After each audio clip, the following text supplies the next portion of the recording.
रानीगंज के राजबाड़ी सियारसोल मैदान में चल रहे पुस्तक मेले में आज एक करियर काउंसलिंग सेशन का आयोजन किया गया। इस मौके पर सिविल सर्विस परीक्षा में किस तरह से विद्यार्थी सफल हो सकते हैं, इसे लेकर विभिन्न स्कूलों के विद्यार्थियों को जागरूक किया गया। इस दौरान एडीडीए की सीईओ आकांक्षा भास्कर, आसनसोल दुर्गापुर पुलिस कमिश्नरेट के DCP central doctor Kuldeep SS Pandeshwar के बीडीओ वृष्टि हाजरा ने विद्यार्थियों को विभिन्न सिविल सेवा परीक्षा में सफल होने के लिए आवश्यक मार्गदर्शन दिए। उन्होंने बताया कि किसी भी परीक्षा में सफल होने की कुंजी लगन के साथ अपने लक्ष्य की प्राप्ति की कोशिश करने में निहित है। उन्होंने कहा कि सिविल सर्विस की परीक्षा में सफल होने के लिए एकाग्रता अति आवश्यक है। रानीगंज से सत्यनारायण सिंह की रिपोर्ट। जैसे कि मैंने बताया कि मेरा एमबीबीएस में जब एडमिशन हुआ ग्रैंड मेडिकल था, और उसके बाद जो है हमने यूपीएससी की एग्ज़ाम लिखी थी। तो यूपीएससी की एग्ज़ाम जो है मैंने फर्स्ट अटेम्प्ट में लिखा था 2014 में, और 2014 के बाद जो है फर्स्ट अटेम्प्ट में इंटरव्यू तक क्वालिफाई किया था, और उसके बाद जो है सेकंड अटेम्प्ट दिया था। सेकंड अटेम्प्ट में जो है मुझे आईपीएस मतलब उस अटेम्प्ट में आईपीएस मिल गया था। तो इसी के चलते जो है मैं कुछ एक्सपीरियंस आपके साथ शेयर करना चाहता हूँ कि जैसा कि यहाँ पे किसी ने पूछा कि पढ़ाई कैसे किया जाए, माने मोटिवेशन कैसे रखा जाए, तो मैं उनसे कहना चाहता हूँ कि देखिए, पढ़ाई तो दिन रात 16 घंटे 18 घंटे तो नहीं करनी है, प्रतिदिन तो नहीं करनी है। कुछ दिन करना है, कुछ दिन गैप लेके। मोबाइल है आपके पास, मतलब मोबाइल में आप कुछ वीडियो देख सकते हैं पढ़ाई से रिलेटेड। मतलब अगर पढ़ाई नहीं कर रही है तो कोई भी प्रोडक्टिव चीज़ करिए, उसके चलते जो है आप जो है उसमें भी आपका जो है ये कर सकते हैं। चाहता हूँ कि जैसे हम जब मैंने यूपीएससी करने का जब सोचा था, तो उसमें एक था कि दिल्ली जाना जरूरी है या दिल्ली ना जाके भी हम पढ़ाई कर सकते हैं। तो मैंने जब स्टार्ट किया था 2014 की बात है, तब एंड्रॉयड फ़ोन जस्ट नए नए आए थे। तो उस टाइम पे जो है एक माहौल सा था कि आपको अगर यूपीएससी करना है तो आपको जो है दिल्ली तो जाना ही पड़ेगा। दिल्ली में जाके आपको कोचिंग लगाना पड़ेगा। कोचिंग करने के बाद 1 साल बाद जो है आप एग्ज़ाम लिखेंगे, फिर एग्ज़ाम लिखने के बाद जो है आप फर्दर जाएंगे। तो इस तरह का एक भय था, लेकिन हम मतलब मैंने खुद महसूस किया, क्योंकि मैंने अभी तक के इसमें कभी कोई कोचिंग वोचिंग नहीं किया। तो मैंने एक चीज़ देखा कि यूपीएससी के लिए, स्पेसिफिकली यूपीएससी की बात कर रहा हूँ, कि यूपीएससी के लिए अगर आपको कोचिंग के लिए अगर आपके पास समय है, आपके पास यदि आपके पास सफिशिएंट रिसोर्स है, मतलब पैसे वगैरह आपके पास सफिशिएंट है, तो आप दिल्ली में जाके इसका कोचिंग कर सकते हैं। लेकिन कोचिंग से क्या होता है कि अभी भी बहुत सारे जो इंटरनेट के माध्यम से जो है बहुत सारी जो जानकारी है वो ऑनलाइन उपलब्ध है। आप वहाँ पे जाके जो है इस जानकारी के बारे में आप पढ़ के जो है थोड़ा बहुत आपके हिसाब से उसको मॉडिफाई करके उसको कर सकते हैं।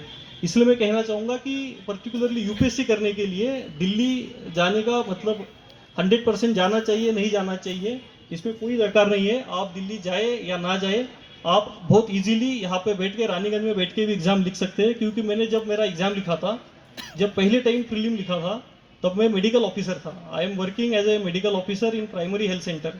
तो मैंने वहीं से मेरा एग्ज़ाम लिखा था, वहीं पे लैपटॉप पे पढ़ाई करके, वहीं से जो है ऑनलाइन टेस्ट सीरीज लिख के जो है वहीं से एग्ज़ाम लिखा था। सेकंड एक बात है कि एक क्वेश्चन आता है कि कोचिंग कौन सा ले, কোচিং में क्या होता है। ফেল করলে চলবে না, ইউ হ্যাভ টু পাস 12, ঠিক আছে?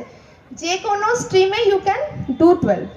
আচ্ছা, তারপর যখন আমরা ডক্টর হতে চাই, ও যেমন ডক্টর হতে চায় বা ইঞ্জিনিয়ার হতে চায়, তার জন্য আমাদেরকে কি দরকার? স্পেসিফিক কিছু স্টাডি করতে হবে। ডাক্তার হতে চাইলে ডাক্তারি পড়তে হবে, ইঞ্জিনিয়ার হতে চাইলে ইঞ্জিনিয়ারিং পড়তে হবে, তারপর লয়ার হতে চাইলে ল পড়তে হবে। কিন্তু সিভিল সার্ভেন্ট হতে চাইলে কি পড়তে হবে জানো? বলো। ইন এনি সাবজেক্ট, ইংলিশ হতে পারে, সাইকোলজি হতে পারে, ফিলসফি হতে পারে, আমি যেমন অঙ্কে, ম্যাথস হতে পারে, সায়েন্সে যে কোনো সাবজেক্ট থেকে গ্র্যাজুয়েশনটা তোমাদেরকে করতে হবে। এবার গ্র্যাজুয়েশন করার পর কি করতে হবে? এক্সাম হয়, ডিফারেন্ট এক্সাম। একটা তো ইউপিএসসি হয়, যেটা ও দিতে চায়, ইভেন ও দিতে চায়, আর অনেকেই তোমরা দিতে চাও হয়তো। তো ইউপিএসসি এক্সাম দিতে পারো। এবার ইউপিএসসি থেকে তোমরা আইএস, আইপিএস, পুলিশ সার্ভিস আমাদের আছেন, ঠিক আছে? তারপরে আইআরএস মানে রেভিনিউ সার্ভিস, ফরেন সার্ভিস, অনেক কটা সার্ভিস হয়। আবার তোমরা স্টেট লেভেলও দিতে পারো, যেটা থেকে আমি হয়েছি ওয়েস্ট বেঙ্গল সিভিল সার্ভিস থেকে আমি হয়েছি এসবিটিও, মানে আমি এক্সিকিউটিভ। এবারে স্টেটে অনেক কটা ভাগ আছে, এক্সিকিউটিভ আছে, রেভিনিউ সার্ভিস আছে, এমপ্লয়মেন্ট সার্ভিস আছে, ফুড সার্ভিসেস আছে, অনেক কটা আছে। এবার আইএস থেকে আমরা কি হতে পারি? আমরা district collector, district magistrate, up to the level of cabinet secretary.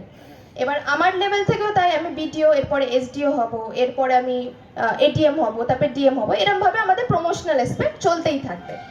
ঠিক আছে, তাহলে এইটা চলে গেল এডুকেশন ক্রাইটেরিয়া। সবাই তো বুঝতে পেরেছে আই গেস। শুধু এডুকেশন পড়াশোনা করে নিলে ঠিক আছে, এবার কিছু কোয়ালিটিসও তো তার দরকার। তো এবার অনেক সময় অনেক মিথ কাজ করে যে মানে তাকে খুব ইন্টেলিজেন্ট হতে, ইন্টেলিজেন্ট মানে ক্লাসের ফার্স্ট বয়, সেকেন্ড বয়, বিশাল পড়াশোনা করছে। অ্যাকচুয়ালি প্রেজেন্স অফ মাইন্ড থাকাটা ফার্স্ট কোয়ালিটি, মানে তোমার যেন প্রেজেন্স অফ মাইন্ড থাকবে। একটা ডিফিকাল্ট সিচুয়েশন তোমার কাছে আসবে, তখন তুমি ওই মোমেন্টে তুমি বই খুঁজে নেই, তুমি কোন ফর্মুলাটা কখন লাগাবে সেই সময়টা তুমি পাবে না, তোমাকে তখন প্রেজেন্স অফ মাইন্ডটা ইউজ করতে হবে।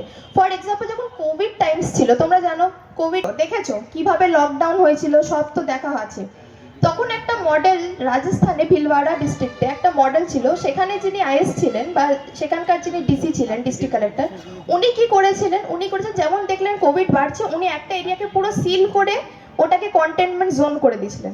সেখানে উনি যে মানে ফুড প্রোডাক্টস বা যাই আছে ওরা টাইমে পৌঁছানো, বাট কাউকে বাইরে থেকে ঢুকতে দিয়েছে না, কাউকে ভিতর থেকে বাইরে বেরোতে দিয়েছে। বই লাগেনি। কোভিড কি আগে থেকে আমরা জানতাম? কোনো বইতে আগে পড়েছিলাম? পড়িনি তো, ওটা হঠাৎ করেই আসা। তো ওখানে আমার কি লাগলো, প্রেজেন্স অফ মাইন্ডটা লাগলো। তৈরি করে দিই, তাহলে কোভিড আর বেশি স্প্রেড হবে না। খুব মানে কষ্ট মানে হার্ড ওয়ার্কিং হতে হবে। দেখো হার্ড ওয়ার্কিং একরকম, তোমাকে যেটা হতে হবে স্মার্ট ওয়ার্কার হতে হবে। স্মার্ট ওয়ার্কার মানে কি হয় বলো তো, যেমন ধরো একটা পুরো এরিয়াতে, মানে আমার যেমন পাণ্ডবেশ্বর ব্লক আছে, ঠিক আছে, ওখানে প্রচুর স্কিমস, এই তোমার যে রূপশ্রী, কন্যাশ্রী, প্রচুর স্কিমস আছে। কিন্তু আমি ব্লকে যেটা দেখলাম, সেটা মেন যেটা আমার ওখানে দরকার, প্লাস্টিক ওয়েস্ট প্রচুর নোংরা। তো আমাকে কোন স্কিমটাকে আগে ধরতে হবে, যেটা আমি ব্লকে দিলে ব্লকটা ভালো থাকবে, সেটা কি স্বচ্ছ ভারত মিশন। তা আমাকে ওই অতগুলো জিনিসের মধ্যে বেছে নেওয়া। যখন আমরা প্রিপারেশন করি, তখন একটা ধরো সাবজেক্ট হিস্ট্রি, তার 1001টা বই, কিন্তু আমাকে একটা বই বেছে নিয়ে তার উপর সেটাকেই ফলো করে পড়তে হবে। এখন তুমি 1001টা বই পড়ছো, সেরকম করলে কিন্তু হবে না। এটা তোমার কিন্তু প্রিপারেশন ফেজ থেকেই শুরু হবে। তুমি বিডিও হয়ে গেলে, এসডিও হয়ে গেলে, কোন থেকেই তোমরা স্টার্ট করে দিতে পারো।